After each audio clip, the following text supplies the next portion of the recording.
Ladies and gents, we're at episode 21. Welcome to the OnePot podcast. This is Trev. Dennis. Yo, your boy Cian. Yo, tell me how the industry's been given this week. Music industry? Yeah, music industry, the industry in general. Mm-hmm. It's given, I mean, even political in different ways. Because everybody's talking about how, Obama kind of jumped on the campaign trail and fired some shots at Donald Trump. Yeah, Dennis, could you pull up the Trump tweet, or have you heard about it? This is the first I'm hearing about it. Hold on, we got Yo, but while Dennis is pulling up, we're talking about Eminem's response to Machine Gun Kelly. And for the fact that I'm not even saying, I'm kind of happy that he did an interview response and a music response, but we jumped on the timeline. And then everybody is having mixed feelings about the Cardi B and Nicki Minaj thing. Which Trump thing are you talking about? Oh, so there's many, like right? 5 that are trending right now. The one about Puerto Rico. Oh, yo, President, yo. I'm gonna say this for everybody who voted for Donald Trump and for everybody who did not vote for Donald Trump. To each their own. Who did not even vote? That did not even vote. You feel what I'm saying? Oh, the video of him throwing rolls of paper towels. No. I'm talking about a tweet he recently posted about that Puerto Rico was a successful job. Yes. It was a lie about 3,000 people died. It was a Democrats. Yes. Here we go. And then the mayor of Puerto Rico spoke out. Yeah. I mean, I'm gonna say this: if 3,000 people did not die in 2 hurricanes that hit Puerto Rico. When I left the island after the storm had hit, they had anywhere from 6 to 18 deaths. As time went by, it did not go up by much. Then a long time later, they started to report really large numbers, like 3,000. It's like simple math, or simple thinking actually realizes that a hurricane doesn't legitimately kill someone. No, it's but time. It causes effects. Yeah. To eventually do kill somebody. Because when the hurricane come through, yes, it causes property damage and stuff like that. But, yeah. I mean, damage that it does to your finances in a third world country is different. I can say I can't speak on how insurance work in Puerto Rico. You feel me? But in a third world country, there's really not a lot of homeowners insurance, especially that's going to protect you against hurricane damage. So when you lose your property, you still have the property space because it's yours. Yeah. But for you to rebuild back that house, it's you. Yeah. So if you can't, and the government only does approve so much in those countries, because I must speak from a Jamaican aspect. You feel me? It's like a first comes first serve, and they let you know, well, the first 100 people who show up is gonna get served. And you're talking about, we got a couple 100,000 people here. You feel me? And you didn't throw the first couple thousand people gonna get it. So that's how you cause an uproar. I mean, it's not even an uproar, because when you think about who they're gonna help, all the poor people is gonna be like, I didn't get it, so nobody got it. So it's like, that's how it is. Then I want you to remember when Haiti lost water, when Haiti went down in their hurricane situation, everybody was talking about how Red Cross got the money and Red Cross and this, but how much money do you think Red Cross got? Because by the time Red Cross finished processing and pay their people, all that paid, and I'm gonna say pay their people to get to do the job that they're expecting to do, doctors, nurses, and whatnot. There's not a lot of money to help people. You feel me? So when you hear that, we donated like $2 million to the Red Cross and to help Haiti, and like 1.5 million of that they use to pay themselves. Yep, to pay staff. You feel me? So it's not a lot that really goes in there. And we're talking about this, and I'm gonna use the word speculation. They talk about that, and they found a U.S. hangar, right, that had storage of water for Puerto Rico, right? And the people in Puerto Rico never got the water. It's just been sitting there. It's been sitting there at Puerto Rico for over a year. Are you serious? Just sitting in a hangar. People need water. It's just sitting there. That's what I'm saying. Like when Trevor said there's a lot, you can just keep tumbling down the rabbit hole. You feel me? But as I said, based on the presidency, for anybody who did not vote, don't like Donald Trump, Donald Trump is here. Mm-hmm. We can't change it. You feel what I'm saying? For how long? Midterms. Yeah. Yeah, 2 terms, dog. Then people's fighting for him. But no, midterms is this November. Or this is where we could come back as Democrats. Kick him out. No, not kick him out. We're trying to talk about get the Senate back. You feel what I'm saying? Like, try to get major offices. But okay, there's a so far we can go in the political field. We can talk about restructuring, how they redrew the lines. Mm-hmm. I want you to understand, Dennis. When Trump became president, it was like it's like playing Monopoly. When you play Monopoly and you own all the green and boardwalk, it's like you can't lose. It's like anybody who stop around that corner is gonna get hit. Yeah, you feel me? And the Republicans did that in the last race. Which, by the way, I hate playing Monopoly with you too. I'll put it out there. Yo, y'all play so competitive. I'm like, yo, I could have swore this is a game. Cheats, dog. I don't cheat, yo. I just like to make good deals. Listen, y'all both cheat. Just quit crying. I do not cheat. How do you cheat on Monopoly? Yeah, so how he cheat? You know his he skills. He hustles people. And you do the same thing. Hey, excuses, please. I just like to win. Win. Everything else, this dude will sit here and put a bow tie and a hoopty and convince you to buy it. Hey, I'm a hustler. I could sell salt to a slug. For real, I'll melt your whole life.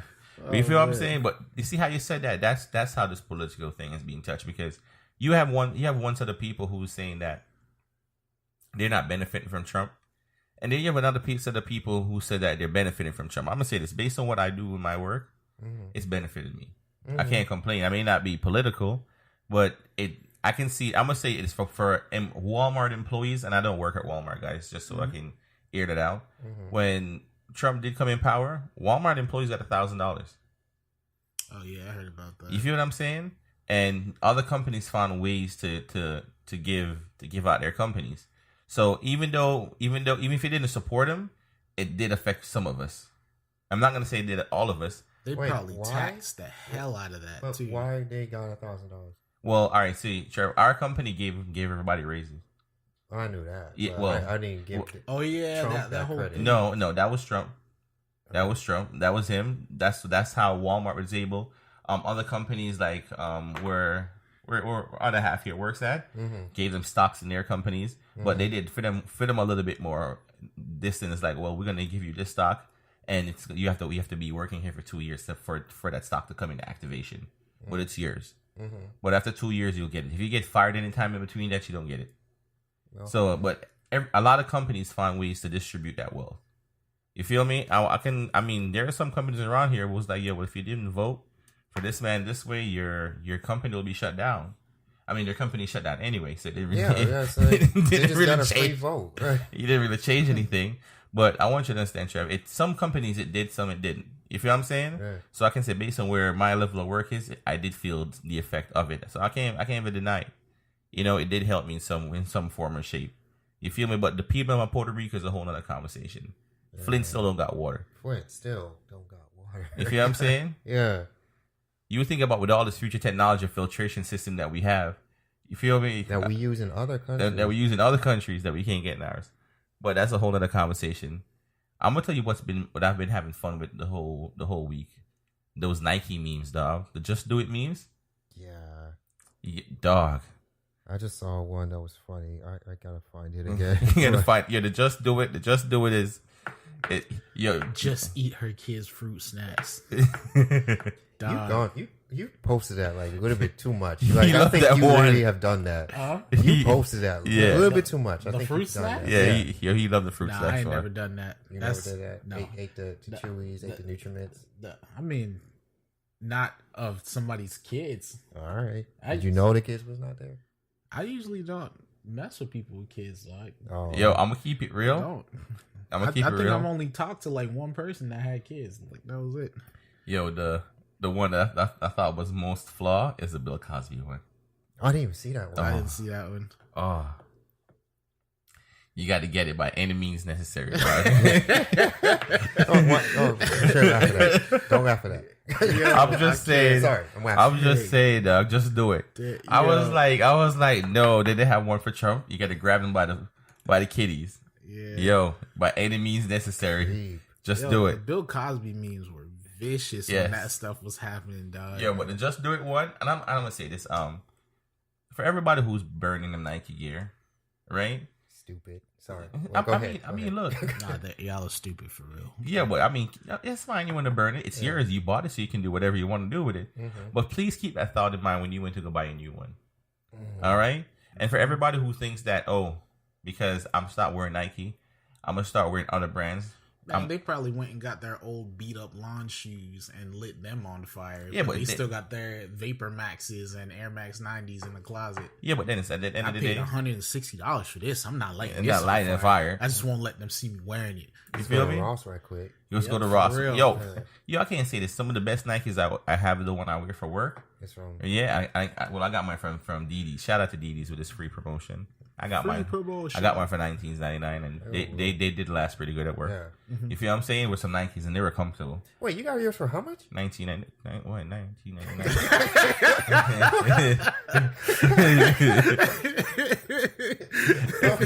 It's nice. All right, I'm about to call somebody. It's $19.99, yo. All right. And I enjoy my wears out of them orange ones. Yeah, okay. Jeremy, I think you remember, like, it was like about a year ago when we went down to my mom was still in Miami. Mm-hmm. So we went down there and we were doing the DDs. No, you're right, because you came down with me, but you went somewhere else. I forgot where you went. Yeah. And we went to DD's, not the one in South Florida, the one in it's in South Florida, but the one in Broward. Yeah. Mm-hmm. And I walked in there and I was like, yo, sorry, they got some Nikes in here. My mom was like, yeah, go look at them. And I was like, I need working shoes. Mm-hmm. And I looked and I was like, okay, these looks good, but they're probably expensive. They're probably like $60. I saw 19. I was like, cart. You feel me? And then I looked and I saw another one, cart. So there was like two of them that was $19.99. And I still actually one of the ones I wore today even is a little bit beat up now. Yeah. It's from that same purchase. Oh, okay. So, and I can't say I love those Nikes. And what was so fun is for paying $19.99 for them and going online and selling them for $80. That I was like, mm-hmm. And I'm talking about the same one I'm wearing right now. That sold for $80. Yeah. Mm-hmm. The orange ones I never saw online, but it was a good feel. So I want to shout out some of the stores who's giving some of Nike stuff out on discount. The unsung heroes. Yeah, unsung heroes. Like Ross, Marshalls, TJ Maxx, like Rose. I don't know. I grew up. And that's where all my codes came from, except from Swap Shop, of course. Yeah, I want to say this. No shame here. Yeah, a lot of people. You see, there's a lot of people be shame when them go to Ross. I wanted, I'm gonna keep it real. Like I go to the uppity version of Ross, over that side of the water. Oh, right.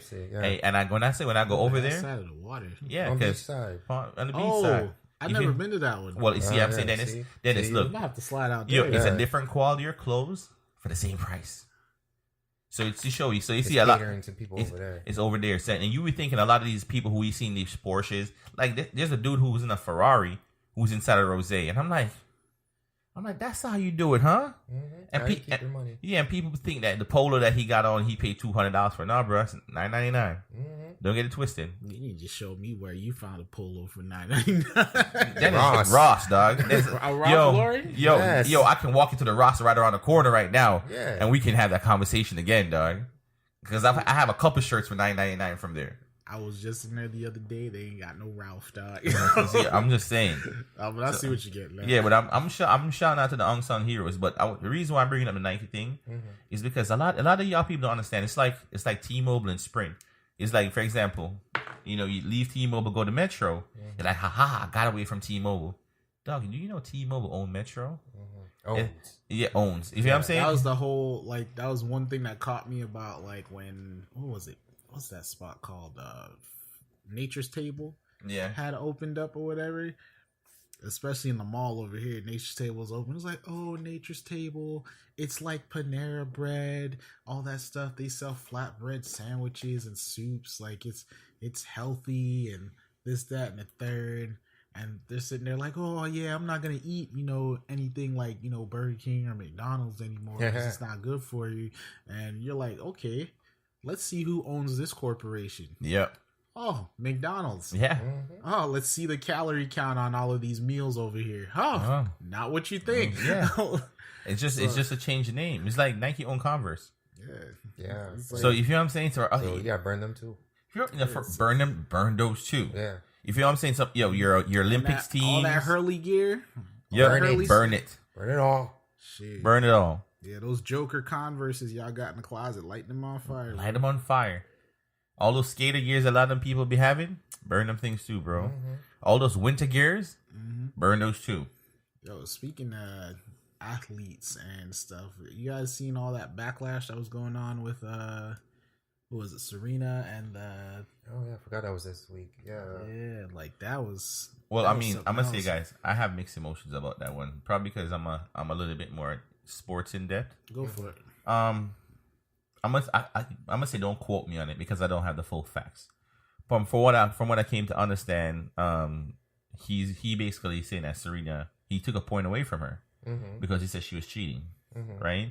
And she's like saying no, she did not cheat. But in the sport of tennis, if you even look at your coach while you're playing, it's technically cheating. You feel what I'm saying? And she's been caught doing that numerous times. You feel what I'm saying?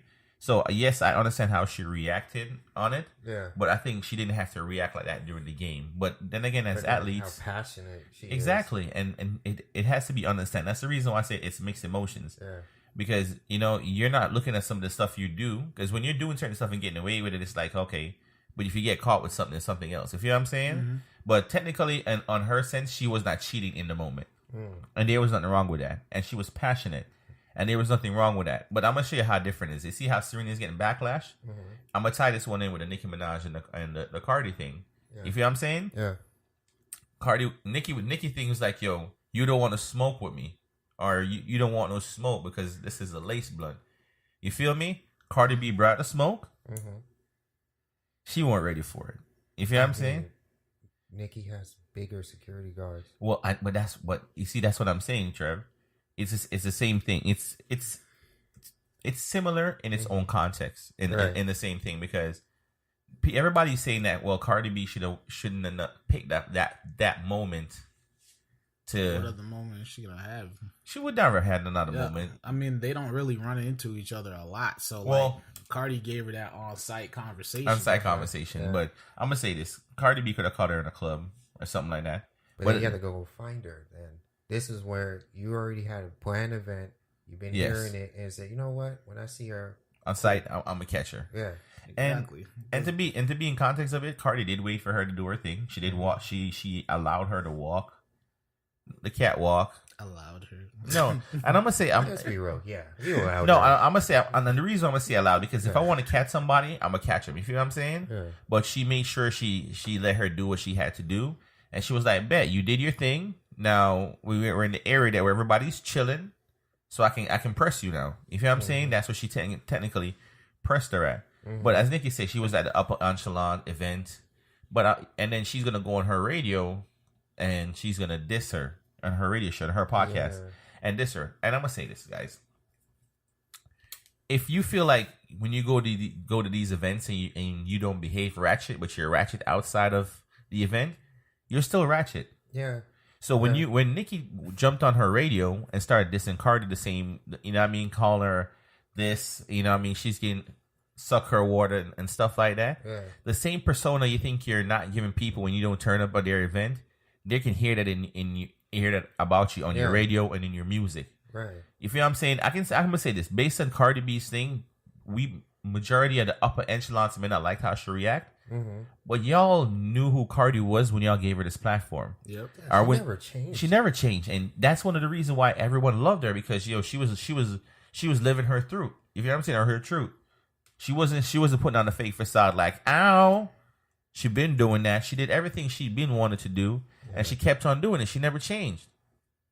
You feel me? And based on that, she came 100 at Nikki. But as I said, yes, there's a time and place for everything. I would wish that she would have had the opportunity to meet her up somewhere else or even to call her out. And to be real, I guarantee you if she called her out, Nikki would never responded in a physical altercation in that sense. Then Nikki gonna be like, well, I'm too high class to that. But if you're high class to talk smack about me, you're high class to take this beating, bro. Mm-hmm. You feel what I'm saying? So it's like don't light the smoke, and when help shows up, you don't need no help, dog. Yeah. You feel me? But I want to say this. Social media been saying that Cardi B is gonna come up with a diss track, right? Now I really want y'all opinion, lyrical wise, Cardi versus Nicki. I just want to hear y'all opinions. Go first, because mine is nowhere near lyrical stuff. Okay. All right. So Cardi versus Nicki. If they Let me help you out a little bit. Though. See here, like, all right, if you break it into like personalities, and if they went at it in an argument, I would take Cardi in a heartbeat, because Cardi looks like the type of person that would escalate a situation fairly quickly, and she knows how to do it. Now, if it were to go into the lyrical content of things and they were going at it, I'd probably take Nicki's side, to be completely honest. That's why I brought that question up. Because like it's she's more seasoned, you know, like she's been in the game for a while now. She's been around the right people. She's friends with the right people. Like Nicki can throw down a track. Like Cardi, you know, Cardi's got homies too. Cardi, you know, she's a little new to the music thing and stuff like that. But you know, she has her own talents. But Nicki's got ammunition too. So like for me, I personally would side with Nicki on that, as far as who would walk away from that. Now, could she come up and throw the underdog upset? Yes, she can. I completely believe she can do it. I do believe she but can too. Out the gate, I'll probably be over here, because I like the same thing happened with me with the Meek Mill and the Drake thing. Yeah. Like, I'm a personal fan of Meek Mill. Yeah. And I'm a fan of Drake. When that whole thing escalated the first time, I thought Meek Mill was gonna walk away with it. Like I was like, there's no way. Because like, you're thinking about the lyrical aspect from what you know about Meek. Exactly. And that's all I heard from Drake down pulled south. the upset on that. Because diss tracks don't mean straight lyrics anymore. It also mean, yo, what caught your ear? What caught your interest? Yes. Look at Back to Back. When Back to Back came on, Back to Back almost won a Grammy. Yeah. That's how powerful that song went. Yeah. Off of dissing and clowning one guy. It was catchy. Yeah, and then look at how when Pusha T came back with a story of Adonis about Drake, it's not saying anything, and not saying he didn't hit with facts. I just really didn't think the diss track was that hot. It wasn't entertaining. It was, it was just like a diss. Yeah. Well, it depends on the format that you put it in, though, because Drake pulled his for entertainment. Pusher pulled his to basically prove a point. Like, he went lyrical with his, and Drake turned it into a show. Well, I wouldn't even say cause lyrical, because when you listen to the track, he majority was just talking about how Drake was a deadbeat dad. That was basically no. But what I'm saying, this track, in a diss sense, yes. But I do think Drake's Duppy freestyle was still better than Pusha T's story for Adonis. That's just my opinion. Yeah. You feel what I'm saying? Like, if you put both tracks together in this format and what they're saying, I still think Drake had a better diss track. Duppy freestyle had a better sound, overall content. I would have gave it to Pusha. Like, to be completely honest, if you're going off of strictly disrespectful track, yes, Pusha and who else we were saying, Meek would have. Well, Meek didn't have a good track at all, so let's not bring him back. But if you're going strictly off a disrespectful track, Meek, keep on saying Meek.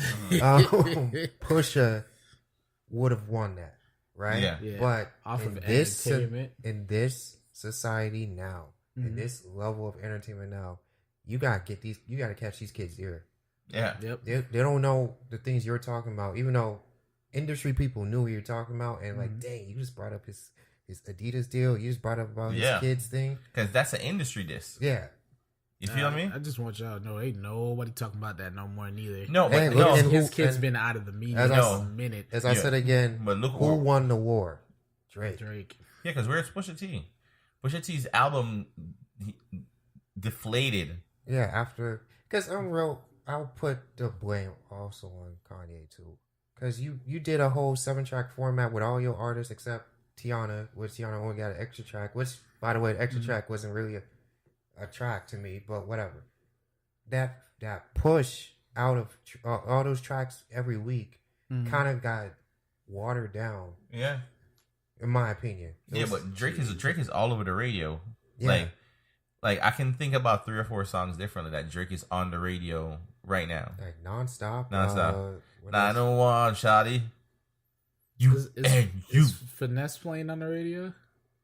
No, but Bryson Tiller just did a cover of that one, which, in my opinion, sounded way better than Drake did. Oh, I need that.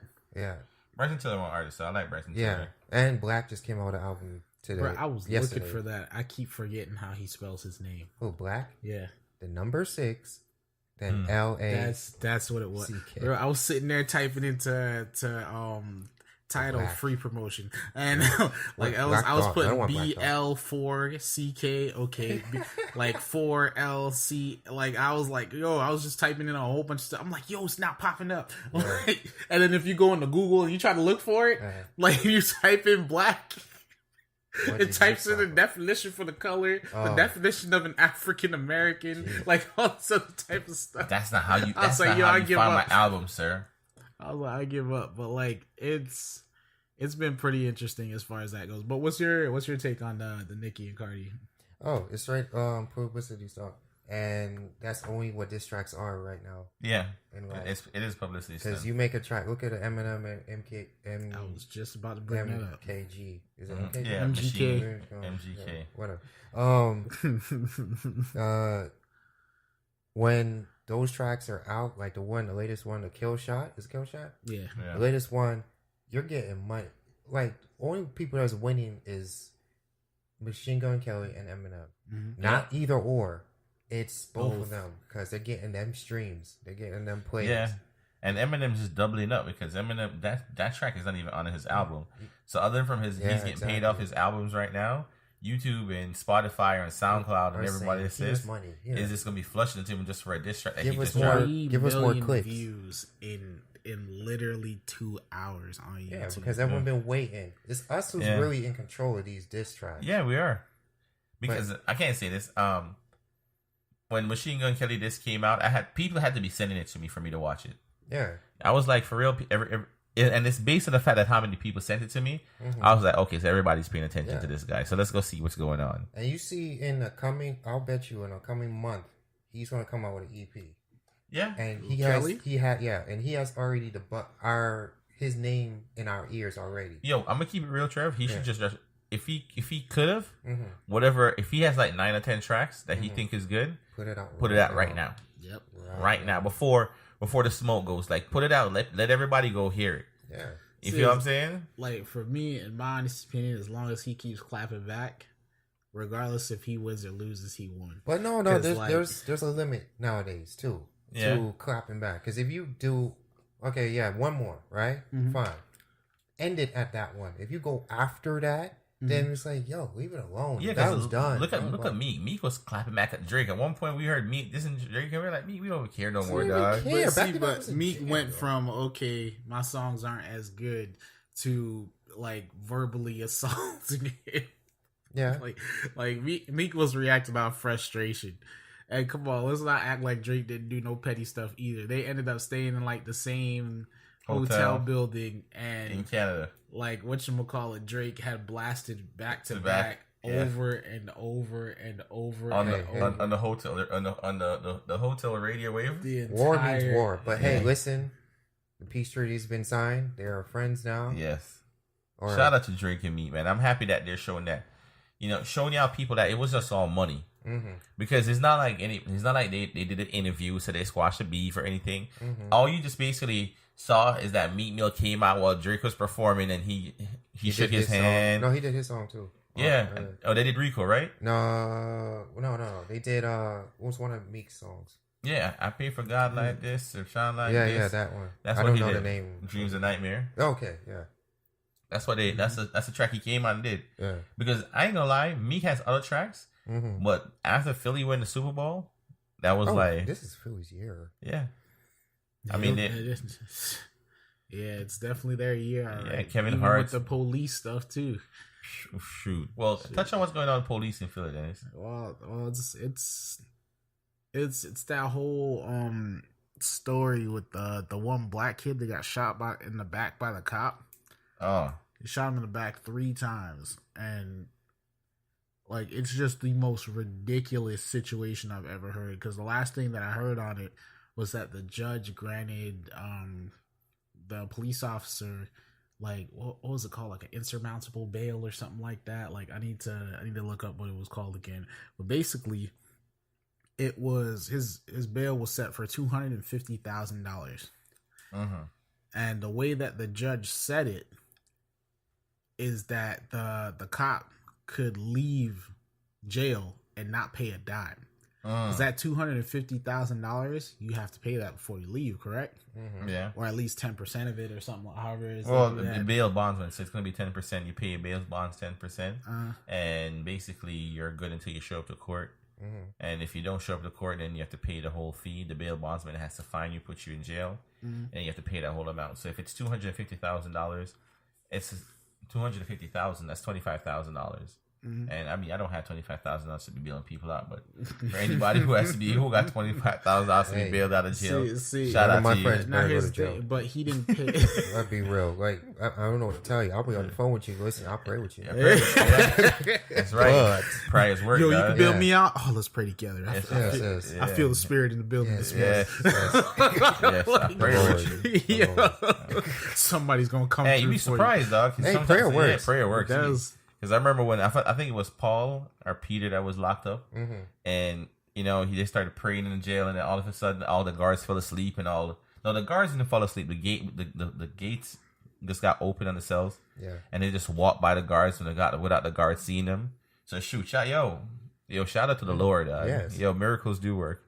But on the real, I still don't got $25,000 to bail you out. And I'll probably be pissed at you for even getting locked up too. So what did you do? I don't know, bro. I don't know. Walking down the street, they got me. Saying at least I finally get one of those free my dude shirts. Free my dude. That is so stupid. I'm just saying. Then I'll be at the VMAs and walking out with your shirt on, like, yo, hey, free my homie. Free my homie. But I'll be more just thinking, like, what if I heard, like, say Dennis got locked up? I'm like, what would you think I would have did? Yes, let's go down the list. Trevor got a list for you, dog. They finally caught up on all the illegal downloads you've been doing. What are you talking about? I have no idea what you're talking about. I don't even know what a download is. Oh, really? Oh, okay. I don't have no software experience, sir. I didn't say taken before he got to theaters. Okay. Damn, boy. Oh, I ain't snitching on nobody. Don't worry. It wasn't you. I don't. My real name is Antoine Rollins. Just letting y'all know. Please look me up. If y'all want to talk to me, Antoine with an A, Rollins. Rollins with that R, just to make sure it rolls right off your tongue, sir. Yeah, I don't know. But I mean, that's just to show the thing about society. But talk about the Machine Gun Kelly thing, Trev. I'm happy for Kelly. Yeah, I'm gonna say why I'm happy for Kelly. I'm happy for any artist who's been in the game for quite some time, who didn't get a chance of I'm gonna say success, or reaching a different level. Because he's been somewhat successful. He's making money. He signed to Bad Boy, right? Is he? He keeps on bringing up Diddy, and I'm guessing he's signed to Bad Boy. Oh, I'm not sure who he signed to, Trevor. Dennis, can you pull that up for him, please? I want to know if Machine Gun Kelly who he signed to. Because the way he talked, the way he sounded is that I'm not sure if he was upset that Diddy was kind of backing him for a little bit. But I'm not to say anything, Trev, and you can't be mad at Diddy because right now, Master P in the Middle East, I'm gonna say the Middle East, in the mid eastern side of America, has G-Eazy. You feel what I'm saying? Oh, I didn't know he was signed to. Yeah, No Limits. Oh, okay. You feel what I'm saying? That's who he signed to, and then Eminem's is over in the West Coast right now doing his thing. So let Puffy on the East Coast take Kelly. You feel me? It's just hilarious. As all the white rappers are beefing. Hey, and is there any black rappers beefing right now? They're beefing, but as Charlemagne called it, I'm going to quote Charlemagne, it's mayonnaise mayhem. Yeah. You feel what I'm saying? And that's another thing. They're talking about Envy and Charlemagne basically backing Cardi B in the fight, saying that, they're promoting her doing stuff like this, but if she ever got in trouble, none of them would have helped her out. You feel me? Mm-hmm. But I'm gonna say everybody have their opinion, guys. A lot of these, I'm gonna say personnels, we all got our own opinion. Yeah. And one thing about being grown is to make your own opinion up. So even if they both sided an opinion, and I have listened to Envy and Charlemagne a lot, they don't always agree. No, they're humans. They have their own opinion. You feel what I'm saying? But it would be for Cardi B or anybody who think they're listening to these radio personnel to dictate their career, for them to think smart. I'm more excited with Cardi because I feel like Nicki should have had welcoming arms for anyone that want to come into the industry. But that's what Remy's problem was with her. Yeah, that's another one too. It's like she came back from her long. Yeah, he's signed with Bad Boy. Yeah, okay, so that's why we can't hear those Diddy jabs. Yeah. But yeah, Nicki doesn't open the arm to anyone else. When they all say, "Oh, we should be working together," especially the lady rappers. Yeah, should be all together. There shouldn't be just one on top and whatever. Y'all not showing it. Y'all just talking that smack and not really giving the floor open. Say, "Yo, here's the next one coming." Cardi. Here's the next one, which I think raps better than all of them. Rhapsody. She's pretty good though. Yeah, I don't even count her as one of the best female rappers. I call her like she's kind of touching Kendrick a little bit. Yeah, too. But that's the format that's the people she like working with, Trev. Yeah, it's more lyrical, more thinking and jamming and lounge. Because I'm gonna say this: look at Nicki. Nicki had that New York sound when she just started. Yeah. But it took her to go to Young Money and be around Wayne and Drake, two people who's pretty good with their pen. And even if Drake is getting the ghostwriters, there's only so much creativity someone has. Wayne doing a ghostwriter too? Wayne had a lot of people. Was like what is Guns? Corey Guns was writing for Wayne's. Yeah. You feel what I'm saying? A lot of people didn't say nothing back then. No, it didn't really mean anything. It just meant that somebody somebody who needed money was finally getting paid. Someone got a check. Yeah. But it didn't become a real big issue anymore until Meek made it an issue. Right. So not saying anything and just show you how Nicki keeps her name relevant because she's the one who instigated that. Yeah. So, Pillow talk. I wonder if Drake and Nicki are still cool. No, they're cool. They did tracks together. Yeah, back then. I mean, sorry, right now. Nicki had a sample on Drake's album. Yeah. But Drake was not on her album. Well, Nicki was slow talking about Meek and her new track when she's like, "Yo, he keep hitting me in my DM." You feel what I'm saying? I'd be trying to duck and dodge him. And her little new track that she had, a Barbie Dreams or something like that. Sure. She was jabbing him how Meek was trying to hit her up. So, and to me, that's what's like throwing salt in the wound. Yeah, you know what I'm saying? You already know what's going on with a man's career, and you're trying to find some ways to. And that's what Cardi was saying. Yeah, she be trying to sneak diss people. Yeah, it's like I'm gonna reference your name, and you're just supposed to just sit here and take it. Like, look, it's just a reference. Mm-hmm. That's just how I do my thing, but don't reference me. Yeah. So it's like, damn if you do, damn if you don't. And I can't stand the foolishness like that. You see a lot of that going on right now. Because I want you to realize a lot of these people who are getting dissed is responding. Yeah.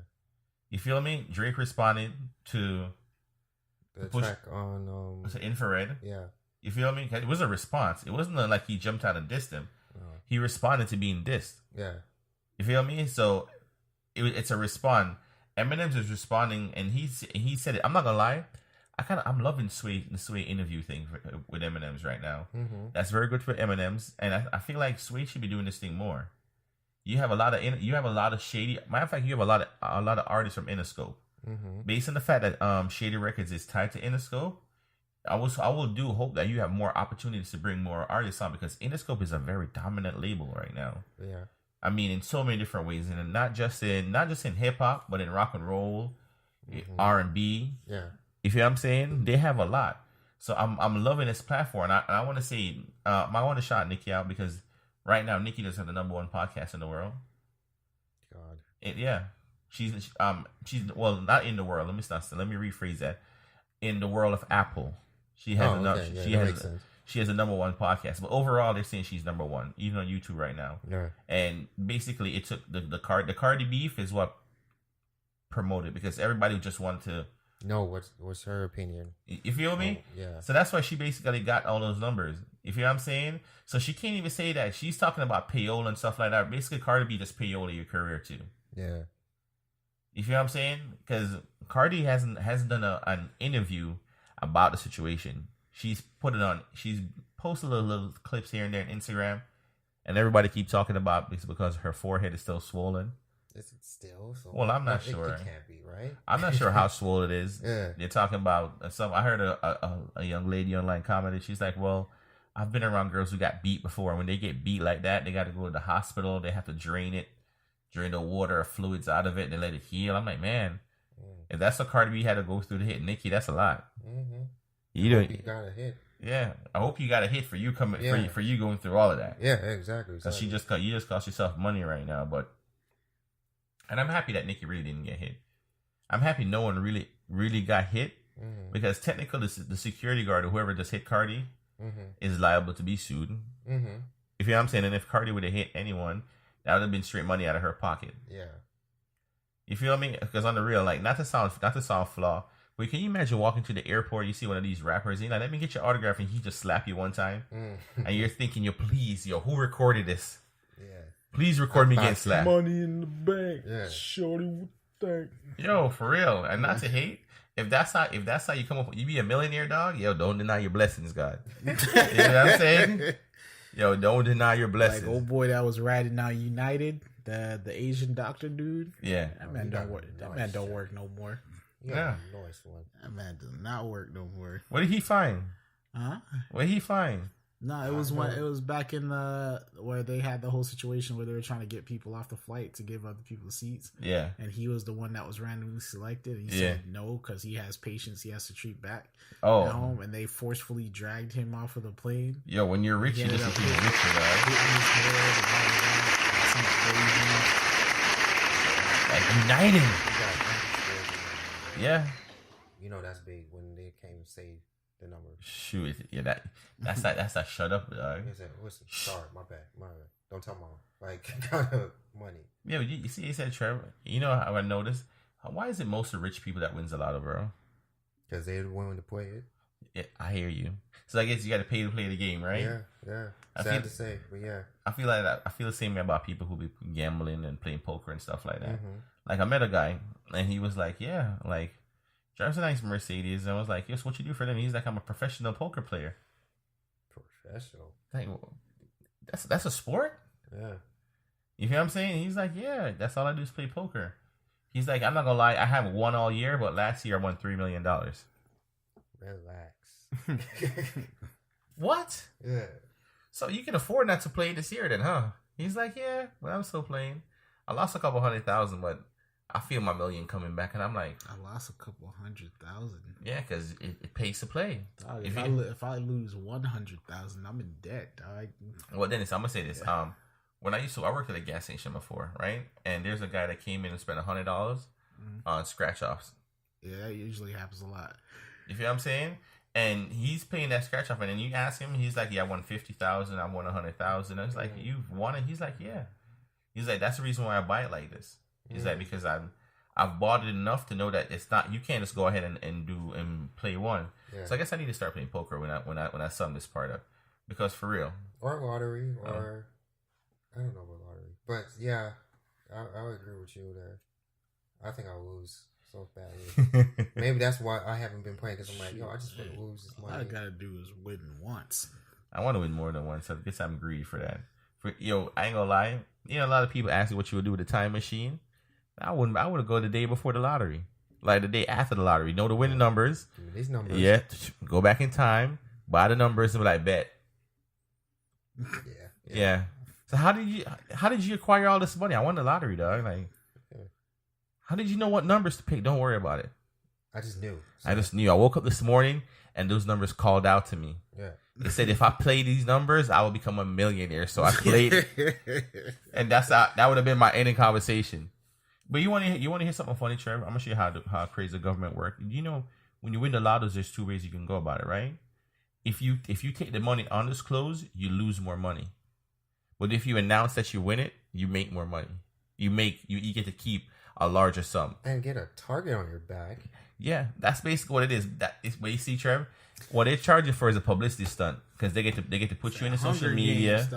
You feel what I'm saying? So if you're not gonna let us make our money back some form or shape, and that's just to show you the how much power you have on media itself, not the social media, but the world. Right. Because you think about it, our streaming numbers that people look at for like YouTube and whatnot on the internet is one thing. Talk shows and radio stations, TV shows, their numbers is massive. Yeah, oh yeah. Because they're talking about a couple of millions in an hour. Yeah. Like how many we can stream. So when you think they put that, we got a breaking news. We have a winner for the Florida Lotto. I'm just gonna use the word Florida. Right. Right? And how many people think is gonna tune in to watch that? Shoot, everybody that played. Yeah. So. You feel what I'm saying? And that's majority of the old people in the state of Florida that plays Lotto, right? Mm-hmm. And when you hear the person won $50 million, even if you didn't want to know, you're like, shoot, let me see who won it. I just want to see who I know. Yeah, do I know that guy? Yeah, I'm gonna give you something funny. When they said the guy, because I was in Melbourne at the time, and the person who won the Powerball, I think it was the Powerball, was in the Melbourne area. People who didn't answer my phone call called me. They're like, hey, yo, what's up? I'm like, how you doing? I'm like, yeah, so I hear you guys out there won the Lotto. No, that wasn't me. Oh, for real? I thought it was, okay, bye. It's like, how's the fam? All right, cool. All right, what? Dang, yo, I just got company that came over. I'm going to call you back a little bit later. Yeah. If you know what I'm saying. But people literally call me, was like, yo, who don't talk to me? Yeah. I was like, we just want to make sure you didn't win the Lotto. Yeah, people up in Canada was calling my mom saying, oh, I heard they won over there. I'm like, yeah, we don't know them. Yeah, who they is? Who's they? And of course, if they won it here, do you really think they're going to still be here? Man, if I won, I'd drive a Tesla with the darkest tint ever, dog. You would never hear my car turn on. I would not live here, sir. Yeah, I would live in another country while I'm driving Tesla. Who's that? Some random guy driving Tesla. That's how they will know that it was you. How are they going to know? Because you disappeared. People die all the time, sir. I got cremated. If you want to sum it up, they killed me and they got cremated instantly. Why would they do something like that? Because that's what I asked for. I want undisclosure death. Yeah, but this whole police have been popping up in the media a lot lately. There's been some stuff that's happened a couple months ago that's just now. Yo, you talk about months. I'm talking about in the last week or two, dog. I'm gonna talk about the one that's having me highly upset, and I'm gonna talk about it highly upset because I've lived in apartments before. Mm-hmm. You feel what I'm saying? We're gonna talk about the guy who the police mistakenly came home. If I came to understand, she lives on the 4th floor. Right? And parked on the 3rd floor. And don't quote me, it's one of those floors. Parked on the wrong floor, went to the man's apartment, the door was open, and she thought it was her apartment and killed him. Right? Killed him. The man's dead. Now, I want you to understand, I think if I am serving correctly, it happened in Texas. Texas law, if a police wrongfully do something like that, like murder an individual, they get a maximum life sentence of 2 years in prison. 2 years. 2 years. You have people who get misdemeanors who do more than 2 years. Mm-hmm. You're gonna do 2 years for killing somebody. Now they're gonna go and be like, "Oh well, we found weapons and drugs, and we found police outfits in his residence. How did it get there?" And I'm like, "So there's two ways. There's 2 ways we can look at this, guys. We can look at it as either he was stealing police equipment and have it in his house, or in my personal belief, he was smashing the police lady." I think she came home and there was a disagreement, and I'm just thinking out loud. Yeah. You feel what I'm saying? Homie was smashing and decided, yo, look, I'm cutting you off. I ain't smashing you no more. She killed him. I mean, look. See, if they can speculate based on the evidence they found in his house, what type of person it is, that leaves room for me to speculate as well. Because my thing is, and the reason why it upset me. It's like the man is dead. You found all this in his 4 walls after you guys killed him for no reason at all. The man did nothing wrong. They went in there and apparently thoroughly searched the place and found a grinder and marijuana and stuff like that. He's like, okay, what does that have to do with the 2 bullets that got put in him? Yeah, like that. Okay. And from what I can understand, you're okay to do stuff like that inside your four walls, as long as you're not affecting anybody. It's like cooking your food. People cook with different type of fruits and vegetables, and leaves, and all type of stuff. Leaves. Hey, look, people, I'm gonna say the Black American culture eat collard greens. People eat lettuce. So what you're doing with your leaves inside of your house, sir? It's your thing. I'm gonna say this: as a Jamaican people, we boil peppermint. That's a leaf. Yeah. We boil tambourine bush or wild moringa. There's a lot of bushes we were burning. What do you boil peppermint for? Well, peppermint to make tea. Yeah. Add sugar to it, bro. You know that? See? Makes you healthy, yo. Yeah. It's way more healthy than buying it. Yeah. I knew that. No, you didn't. No, you didn't. See, you be one be taking them pills that the Americans have been giving you, though. Yeah. Ooh, I don't like what, a leaf? Yeah, a leaf. Don't say the company the same way. I'm trying to get sued. Free promotion. I don't even like medicine, to be honest. No, I mean, I don't like medicine. It depends on what it is. But that's a whole other conversation and how people get medicated. But I want to say this. Ours used though. All yours. But regardless of how they're trying to twist the man's situation, he was gunned down cold-blooded for no reason at all. Like if for once there was not a special case where they were watching the man's property. He was not on police radar, right? Even if he was doing something wrong, you guys had no right to kill a man like that. Right. You feel me? Need a warrant to enter. You still need a warrant to enter. Yeah. So I'm gonna say this: if I was the landlord for that company, for that I'm gonna say that facility, I'll be suing the county. Yeah. I'll be getting rich. If I was a family member, I'll be suing the county too. Yeah. You feel what I'm saying? Because if you kill my family like that and I can't get no justice, right? You think putting somebody in jail for 2 years is justice? No, for cold-bloodedly killing somebody? You give me a break, yo. Send my money up. Grandma need to get paid. Moms need to get paid. If homie got no kids need to get paid. Yeah, he may be the main breadwinner of the whole family, so you just ended income inside the house. Yo, and I'm not gonna say this. Things like this just don't happen to black people, and I'm not gonna go off because it's black. If you were black, Latino, white, if you know what I'm saying, Arabic, if you're whatever destination or color you are, I would have had the same energy towards it because this is not a racial thing. Yeah. It's against, I'm gonna say this is people against the police. Yeah. Because just as much as we have police and black crime, I know white people get harassed by the police just as much. Because I live in an area that's mixed between black and white people. See, here's the thing, though. There's going around saying that like she had the whole mistake, I thought this was my apartment type of thing. Yeah. Like they're saying she walked in there, the door was open, which I don't know who in their right mind leaves their door open like that. Well, it's an apartment complex. And most of was expecting his shorty to show up. Yes. And apparently the lights were off and he was there. So that's one thing. So I can't conserve energy? I'm just saying, like, here's the thing, like when I walk into the apartment at night, when I come home from work, I know where I'm at. Like first glance, you can see your stuff. Like even your apartment or whatever it is, wherever you live has like a certain scent. Like you know what your area smells like. Yeah. You know what it looks like. You know what floor it's on. Now you're telling me that you thought somebody was in your house burglarizing it and you're an off-duty police officer. First of all, so you know how to detain somebody. Yes. So the first thing that you're going to do without clarifying if somebody has a weapon or not or anything of the sort is you're going to pull out your gun and you're going to fire. Granted, the only reason you didn't hit him with "Don't move, hands up." This is Texas police officer inside of the building. Like you didn't hit none of those. Pull out the strap and started clapping. Sorry, Dennis. They didn't even read the man his Miranda rights. She's off duty. Oh, she was off duty. Yeah. So she was basically firing her. She was firing her firearm off duty. Yeah, I mean, in that sense, she has the right to protect herself. But like, I'm not gonna sit here and like pull out a strap and start unloading because for all you know, somebody could be throwing you a surprise birthday party or something. Surprise! Cut! Yeah, like it's. Yo, moral of story, guys. Don't, if your friend is a police officer, never surprise. Never throw a surprise party. Never. Because That joint's crazy, dog. Yo, based on this like first if she clap, like boy. honestly, this is one of those situations where, like, yeah, you messed up, but somebody got to pay for that because the man was unarmed. Yes.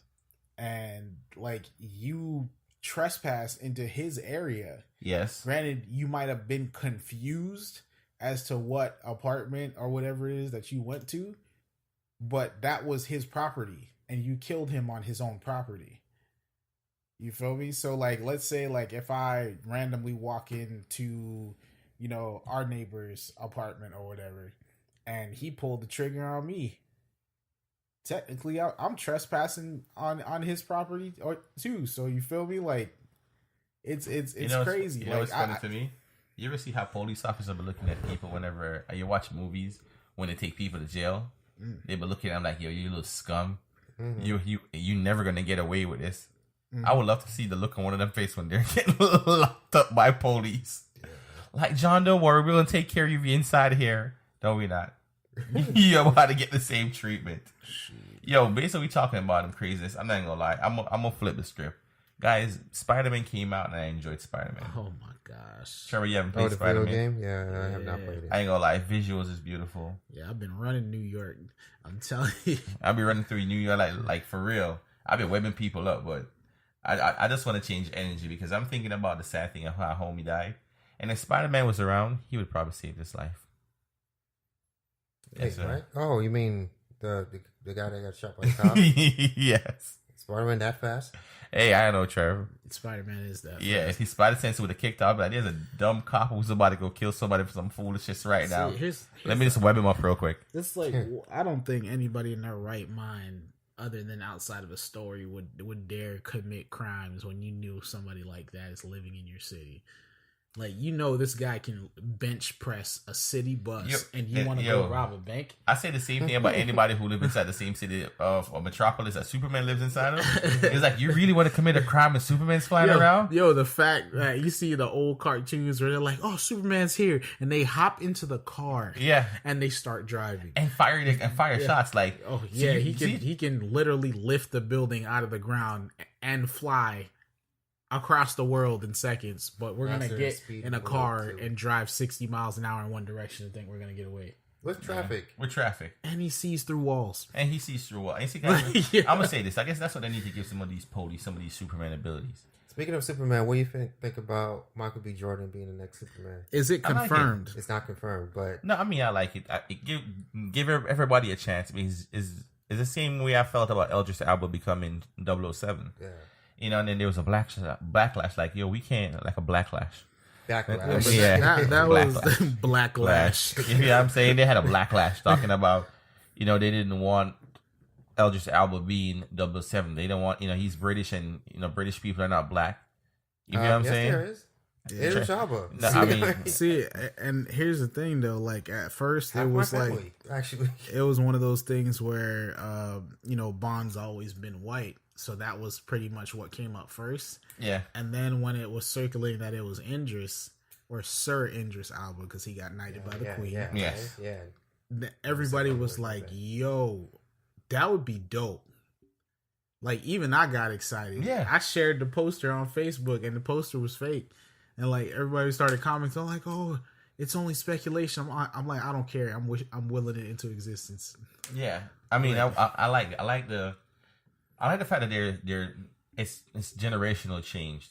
You know what I'm saying? Like, it's there to be different. I'm gonna use another video game reference. It's like Assassin's Creed. I like the fact that Assassin's Creed is giving us from different spectrum. You feel what I'm saying? Yeah. You know, Ezio, Altair, everybody came from different Connor. You feel me? Everybody has something different to bring. So I'm not seeing why it is if we have a black Superman, a black 007. I mean, I'm gonna say this, guys, share. That's what the problem with this world is. Nobody's willing to share. And also write a good story with it. I mean, like, look at Bond. Bond is known to be, what is it, like a privileged person, lost his parents, kind of like Batman. But lost his parents and went into the agency, right? I mean, you could change the story up even better because you're doing with the old style of writing, Change the story up, and it could have been anybody. It's like when Spider-Man became black. Yeah.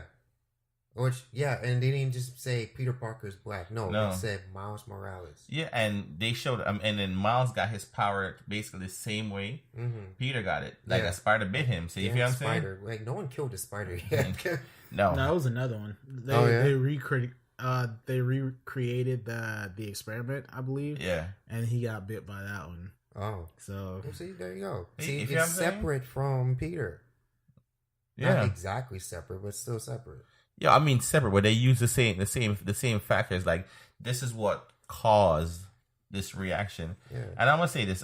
Even so, Miles and Peter Parker were very similar because they were very smart, young individuals in their prime, right? And smart in different ways. And that, to me, it just shows that if Spider-Man can change colors, right, so can James Bond and so can Superman. So okay, here's one. I was kind of more on don't do it with Batman, because Batman came from a rich white legacy family and the parents got killed. Well, I'm gonna say, sure, you can do it because the only way you can do Batman is like how Batman did Robin. You would need Batman to train the next dark-skinned guy. Which I think there was a comic book that was showing that one of, like, We Are Robin kind of storylines, and there was a black kid that I believe Batman was bringing in and help train him. But if the only way it would work if just change the story, change the origin story. Yeah. And yeah, he could still run the streets and do the same Batman. Yeah, but it's change, not even change, tie the origins in. Yeah. We're talking. I'm gonna say this. Went to a spiritual leader last night. Lady was very powerful, and she was talking to my moms about passing on her spiritual power. Transfer it to the next generation. Transfer it to your son. Transfer it into your grandkids. Right. And I don't see what's wrong with transfer of power. I mean, I like origins. I like how a lot of these people are gaining power in some ways. But why is it so hard for there to be a way for the power that was previously there to get transformed over? Like, I like Black Panther's transformation of power. It's because I can give you the power of Black Panther. Yeah. You know what I mean? You eat the heart-shaped herb. You feel what I'm saying? You put on the Black Panther outfit. You know, that basically makes you a Black Panther. So anybody in our village can be a Black Panther in some sense, but if they train hard enough. If they train hard enough, yeah. So it's something that can be transferred. It's a mantle that can be passed through from generation to generation.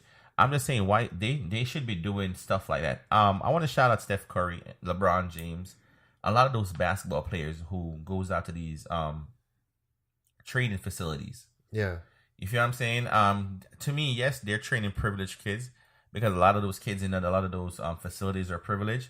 But I want to shout them out. You feel what I'm saying? Because them going there and showing these kids what they're doing. Like I watched a Steph Curry video earlier. You know, Steph Curry got that thing where he's dribbling the ball and he's using the bounce ball in the same sense. You're supposed to do this move and catch the ball and stuff like that. And he's teaching kids how to do it. And I'm like, yo, shout out to Steph, yo. Yeah. Because if that's what you're doing to improve your game, right? Yeah. You're going to teach the other generation. And I'm going to say this, guys. For anybody who's older and listen to our podcast, the kids are the future, right? Like if you ain't sitting here teaching your child what you do or better, right? Find something that that you see that they know and love. Give them the history of it and be a part of how they can get it better. And Suri said that if I want to remember, to Charlie's sister Suri. Sherry. Yeah. She was saying that when she bought a Black Panther outfit, because he was like, yo, you kind of changing my designs, because he created the other outfit, the one he was wearing previously, right. And she was like, not because something is not broken doesn't mean it can be improved. And I can say this in my field of work, we do that a lot. We find stuff that was there working and how we can improve it. Make it more efficient, make it more use. You feel what I'm saying? And I don't think there's anything wrong with us teaching the next generation, because I work with a lot of elderly people who be like, oh, I'm holding on to my information. Holding on to my information is job security. You feel what I'm saying? And it's like, yo, do you know what? If you would share this information, your job will become easier. Your job security will still be there. Yeah, yeah. And you may get a pay increase if you decide to share your knowledge. It's the same conversation I got into with somebody at work in regards to like having children and stuff like that. Like, and you have people that are like, oh yeah, I don't want to have kids, you know, the way that the world is and stuff like that. And the way I look at it is, if you don't train somebody the right way to go about things, yeah, and send them into the world with the intention of changing it, nothing's gonna become of it. Because if you just say, it's become a space filler. I'm not gonna have a picnic because like I don't want to, you know, have them go through everything that they're going through right now. It's gonna be their job to alter the future for the mistakes that our time made. And I want to say this, guys. For some people who are scared about having kids, not because your situation is tough means that your child will come and go through something similar. Right. Because if you have drive and determination, you can change that future for that child from your previous experiences that you're trying to better yourself from, or you can help your child gain better experience so they don't face the same thing you do. We were talking earlier. We were talking about this LeBron James and his mom situation. You know, they're talking about them coming from a rough environment, right? Mm-hmm. And she came from a rough environment, but LeBron is pretty good. LeBron kids is going to be pretty good. You feel me? Yeah. But you gave your son the opportunity because LeBron was going to basketball camp and things of that nature as a young man. That was exposing him to the opportunity so he can get a better dribble, shoot better or whatnot. You know, just whatever he can to refine his game. But it's to create that opportunity. Like went to my kids' open house. Mm-hmm. Wonderful thing. I want to shout this program out called STEM that they're doing at my kids' school, and it's in Florida. It's in other regions of the world, but I think this is something that I need to put more in school, more than math and English to be exact. You need math and English to run this program. But this program is teaching kids how to use coding, create memes, creating GIFs. You feel what I'm saying? And I'm looking at it. I'm like, man, I'm loving that because you're basically giving a child the opportunity at ages 9 and 10 to be an engineer. Mm-hmm. You feel me? Yeah. And when he was like, well, they get this class like once every 2 weeks. I was like, yo, what you doing? I need to have this class once a week. Yeah. Once every 2 weeks, it takes too long. But he's like saying that he has to give this a certain amount of kids, or a certain amount of classes in. There's only one teacher. So by the time he fits all the class in, he's only going to see one class every 2 weeks for about 40 times each throughout the year. And I'm like, you need to get this more because he's even teaching them how to build robots. How to make robots move. And this guy's from NASA, works at NASA. I mean, for anybody who don't know who MacGyver is, I was calling him MacGyver. We had a good laugh about it because he's like, a lot of these kids don't know who MacGyver is. When they think about me, they think about me as Tony Starks. I was like, shoot, you need to know who MacGyver is. I love Tony, but MacGyver, MacGyver was a survivor. Yo, Trevor, Swiss Army knife? Yeah. He'll make a hose fly, bro. The craziest thing I seen was, I still remember it to this day. I just walked through the living room. I think I was grounded at the time for something. I walked through the living room and my mom was watching it. And next thing you know, there was an avalanche or whatever. And oh boy got pretty much buried in the snow. So his first thing was trying to figure out whether or not, you know, he was up or down. So he took something out of his pocket and just let it go. And he was like, all right, I'm right side up. Gravity's this way. So he's like, okay, what do I have in my pocket? He had a straw, like a bendy straw, a toothpick. He got some string from his jacket. And a towel or something, like some type of napkin or paper. Please tell me he started flying. Like no, bro. Like he had like search teams that were looking for him or whatever, and he was trying to figure out how to signal them to let them know he was there. Long story short, he made a mini bazooka and shot the colored paper towel napkin or whatever it was through the snow. And it landed on top of it, and that's where they knew where he was.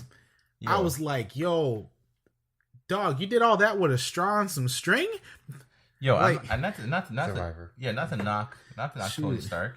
If MacGyver would have been in the same situation Tony Stark was, I wouldn't even want to tell you what he would have came out with, bro. Nah, Tony got a brain, bro. No, Tony got a brain. Tony knows how to use the stuff he made. That's different. No, but I can't. I'm just saying. MacGyver's the Jackie Chan of Bill Nye Science Lab, but like Tony's on a different level. Yeah, but I was just saying, if MacGyver would have been in that situation with all the technology that Tony had in that room to create the first miniature Iron Man suit was fresh. Mm-hmm. Right. The first suit. But I'm not saying that. You talking about the suitcase one? No, not the suitcase. I'm talking about the one that he used to survive in that cave. The one that he made for the very first one when he had to escape. You feel what I'm saying? Mm-hmm. Not saying anything, but I do feel if MacGyver would have been in that situation, he would have came out there with an airplane, bro. I feel like he would have just came out with something. He would have never come out with a suit like Tony because I think you had a tank. Yeah. If you know what I'm saying, Trev, he would have came with a tank. But don't get me wrong. I would have got some eggshells.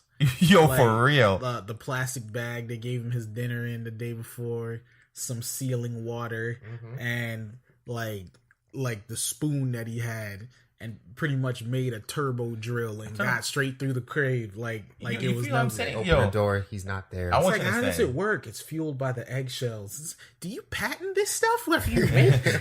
Yo, I want you to say, they gave Tony Stark metal and a welding torch and circuit boards, bro. Yeah. I mean, Dennis, you know what we wanted do. him to make a bomb. No, I hear you, but they gave him enough for technology-wise for his mind for him to do some things. I'm happy he thought about making a suit because he ended up making Iron Man that way. This is that whole prep dinosaur conversation all over again. Yeah, he got prep time. You know what I'm saying, Trev? It's prep versus instinct. Hold on. Back to the Michael B. Jordan Superman thing. Yeah. If they were to make an alternate movie or something like that to where they went with Earth 2 versions of Superman, like showed what happens at Earth 2 and redid like a movie or something like that, it would work. Because on Earth 2, you have Val-Zod, and Val-Zod is a black Kryptonian. And basically, him and Kara were friends when Kara was on Krypton. So it was Clark, Val-Zod, Kara, and one other Kryptonian child that left Krypton. Okay. On ships. And while he was on his ship, his computer like just taught him things, like because he was awake. So it just kept teaching him about Kryptonian heritage and stuff like that.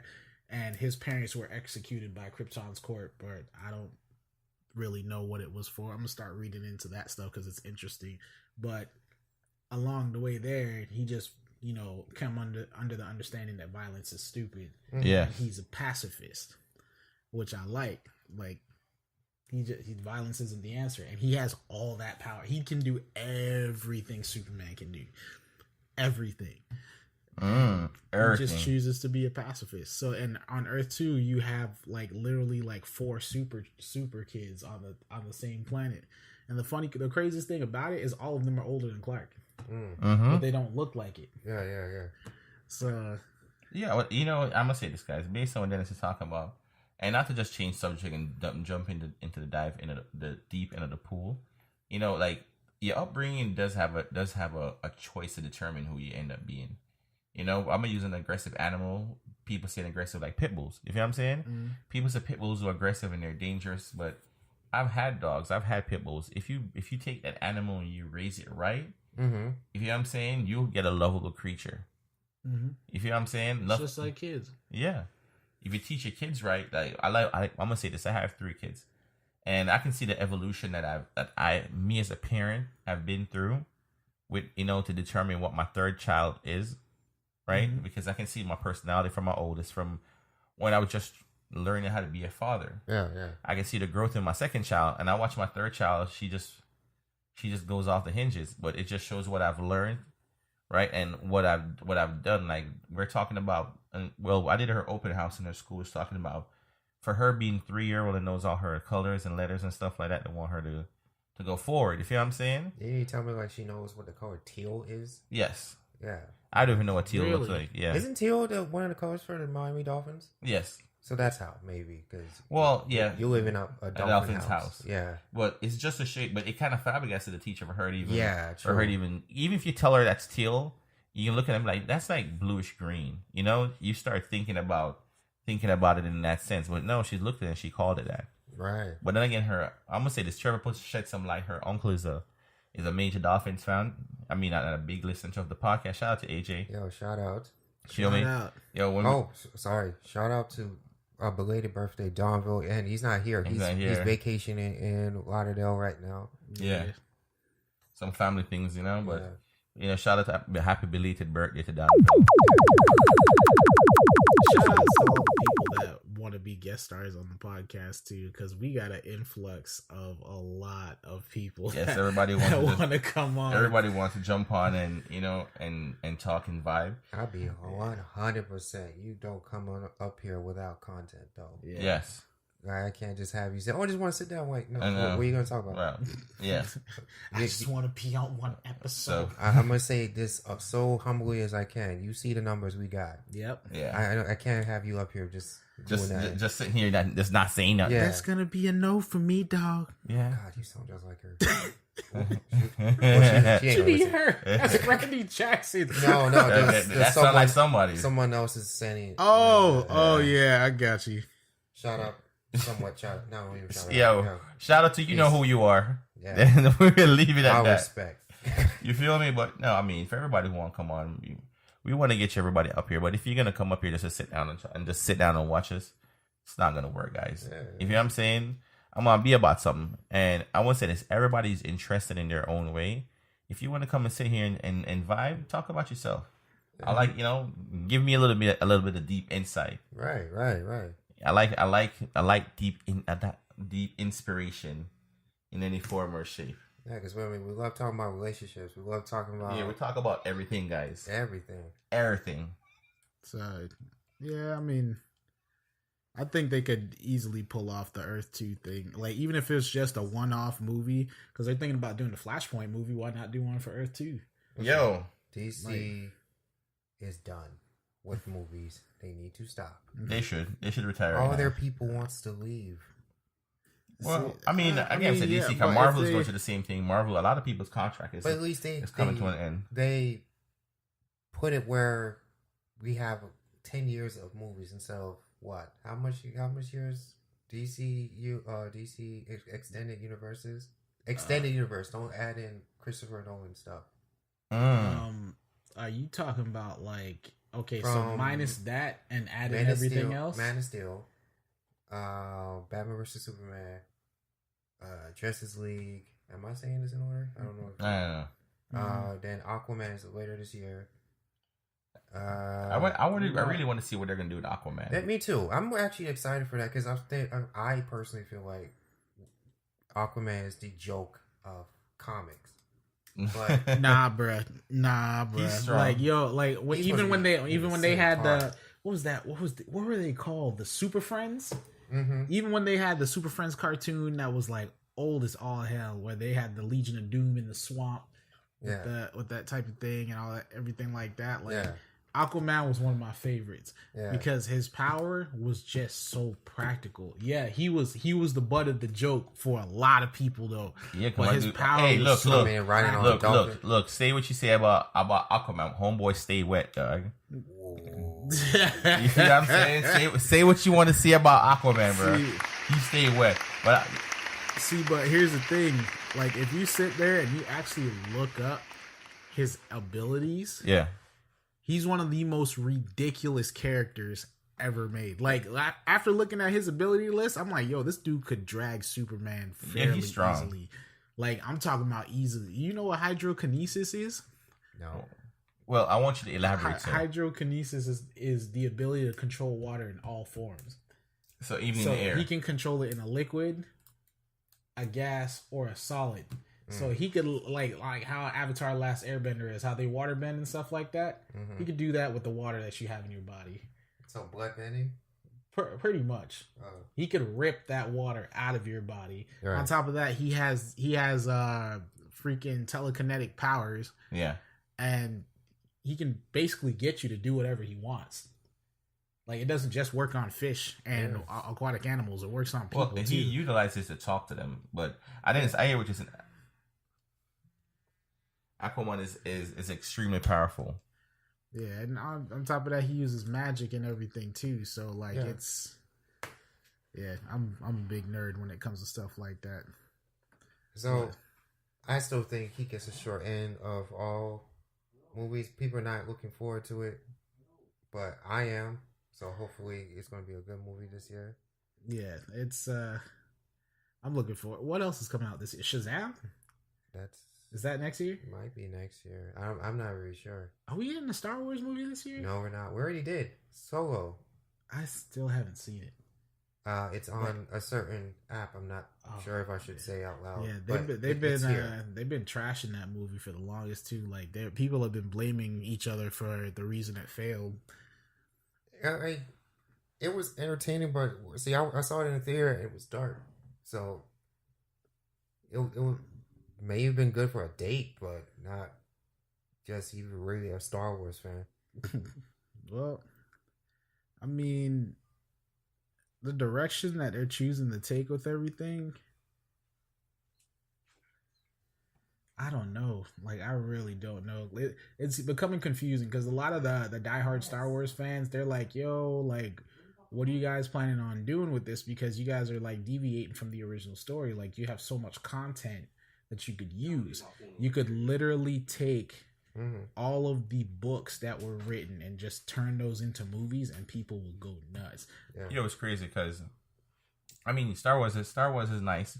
I'm gonna tell you the thing that really happened with the Han Solo movie. It's timing. Yeah. When it came out during the Black Panther and the Infinity Wars. Yes. You feel what I'm saying? See, but hope. They rode the coattails of the fact that it's a Star Wars movie. No, they did write the coattails. I'm not gonna say I watched the movie. The movie was a wonderful movie, but I want you to understand, Han Solo in Star Wars didn't really have no power. He wasn't a Jedi. He was more like an assistant who show up with the planes and assist any one of the Skywalkers at whatever moment. You get what I'm saying? So that's basically his role. They gave him a backstory because he had a fan base, and the movie was good. I like how they showed my girl from Game of Thrones because I like Emily Clark. If I say is that Emily Clark, I want to make sure Amelia Clark. I like her as an actress. So seeing her in that role was pretty good, but the timing was off. It was not a franchise movie. So if they were trying to do a part 2 for it, I'm gonna say no. What I felt like it came off. Because Dennis, we watch Naruto. You know when Naruto be giving those filler episodes a little backstory in a character? The ones I skipped? You feel what I'm saying, Trev? Yeah, That's basically what the Han Solo movie was. True. You feel me? Like, I'm surprised they didn't re-release a backstory for Obi-Wan. They were.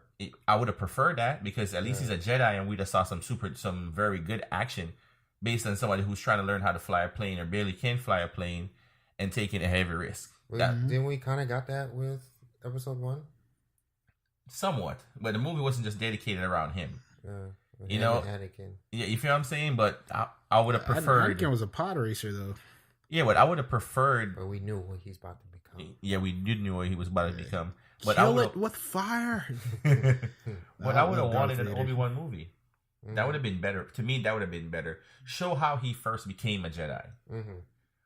How did he find his way to the Jedi Force? If you know what I'm saying? Yeah. That would have been good because we'd have got Yoda being young all over again. We'd have got Samuel Jackson being young all over again.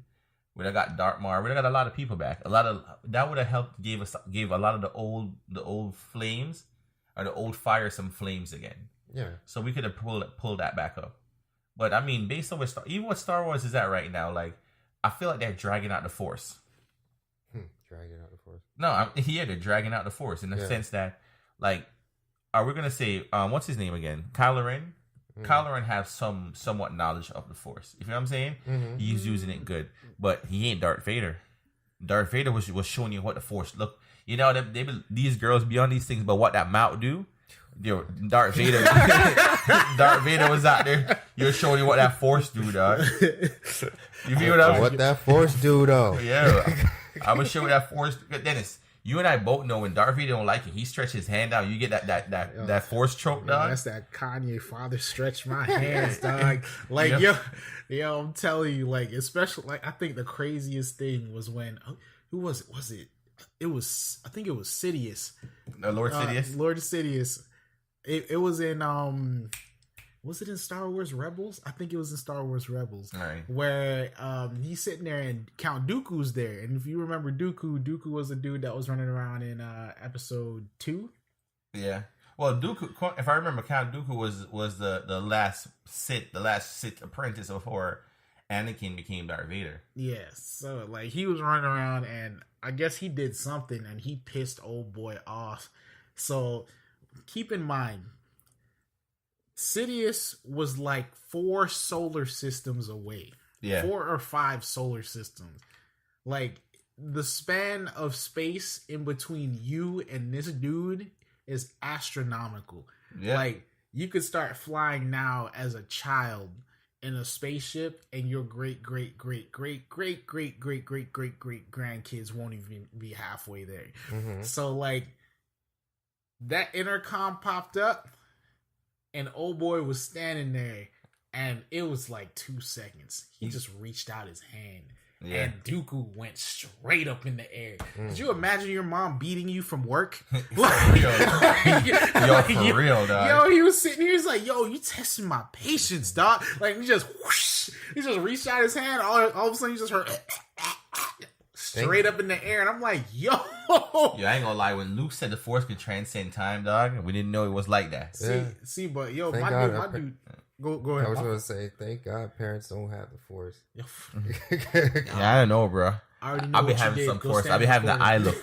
Yeah, my eye power be keen. Yo, look at my daughter. She was in trouble. She be looking at me like, "Daddy, I see you." I'll be looking at her like from a distance. I feel my father's anger. Let the Force be with you. Yo, what was it? Was it A New Hope? Where Darth Vader was sitting there and I swear working on his star, what was it, the Star Killer, like the carriers, the Star Destroyer, working on his Star Destroyers has to be the most stressful job when you get a promotion, dog, because like literally the same position was always available. like I'm telling you right now, because like the first dude messes up. He's like, "Oh, Lord Vader would like to speak to you on intercom, blah, blah, blah." And he's just sitting there. He's like, "Shh." I'm not picking the phone. I'll take, what was it? Was it Rogue One? Where the dude was like, I'll take this call in my office. He went to turn out, start walking through the office. And the hologram of Darth Vader popped up. Yo, buddy hit the ground, spun around in the circle, slid that way, came back up, and he hoisted him up. Yo, you make and everybody was just like, "Yo, you be in that space intercom. The number you're trying to reach is temporarily out of service. Please check your number and dial again." But like, yo, I ain't answering no phone call from Vader. Oh, for real. Anybody that ignore his phone call. Let's see what happened to you. You probably fly straight to Trev, you didn't receive the phone call that came to you by force, bro. Yo, I'm telling you, that dude got promoted off of somebody else getting their neck snapped. So and then you watch like A New Hope or something like that, where the other dude's trying to go into his office and the same thing happened to him. Like, and he was in the Star Destroyer next to him. Yeah, I ain't gonna lie. Kylo Ren ripping up them rooms, bro. Yo, I'm gonna tell you that. Their maintenance staff. Yeah. Their maintenance staff. Yo, I'm telling you, dog. You don't have that clean within an hour. Like Kylo Ren showed them. Everybody get ready for staff. The room's about to be destroyed. Yo, for real. I want this clean before I come back. Yes, sir. Right away. Be that prep room. What do we got to replace? The circuit panels, the floor, the walls. Yo, he get the fan, mad. the room next to. Matter of fact, there's a hole in the whole spaceship. Like, we just got to throw the whole ship away. It's like, what are we gonna do? Just put him in a capsule when he's sleeping, move him over to a whole nother ship because this one's not flying nowhere. Tell that boy to move on with his life, bro. I ain't gonna lie. When homeboy had him and the girl, they were what do they call it, meditating, like linking up, like she can see herself with him and like in the whatever. Oh, you talking about when what's his name? Smoke. Yeah. Snoke. Snow. Yeah, Snoke or whatever. I don't know. Senator Snoke. He had to link their minds together so they could talk. I was like, that was pretty cute. You feel me? He was trying to show them how far the Force can work. Can you imagine that being a relationship nowadays? Man. Yeah, and you thinking of the wrong thing at the What? wrong time. Yeah. It's like, what are you thinking about? Nothing. I know. I saw her too. Yo, for real, your girl just finished snapping on you, and you're sitting there. You having them reckless thoughts. It's like, think you gonna sit there talk to me like that? Yeah, that's and all of a sudden you just I think I'm gonna sit here and talk to you like that. Yeah, I ain't gonna lie. That's gonna bring up some positive slide thoughts across the wall like it's nothing. You gonna do what? You go bam. Make sure this is clean before I get back. For real. And I want all my towels and my sheet and my linen well tightened down. Make it look all pretty. Yo, for real. I want a Death Star sitting on my bed when I get back. Shit. Yeah, we're always, even in Star Wars, we always gotta cater to our women though. Yeah, hey. Yeah, that should be a quote of the day. Yeah. Yo, Troy. shoot. You matter of fact, Troy. Troy is a whole other movie. Troy is a whole. I'll save Troy for next time. Yeah. I mean, that brings me to the positive start of the week. You know, do unto others as you want them to do unto you. Yeah? For real. OnePot podcast, episode 21. Aquaman's always wet. We out. Oh God. Later.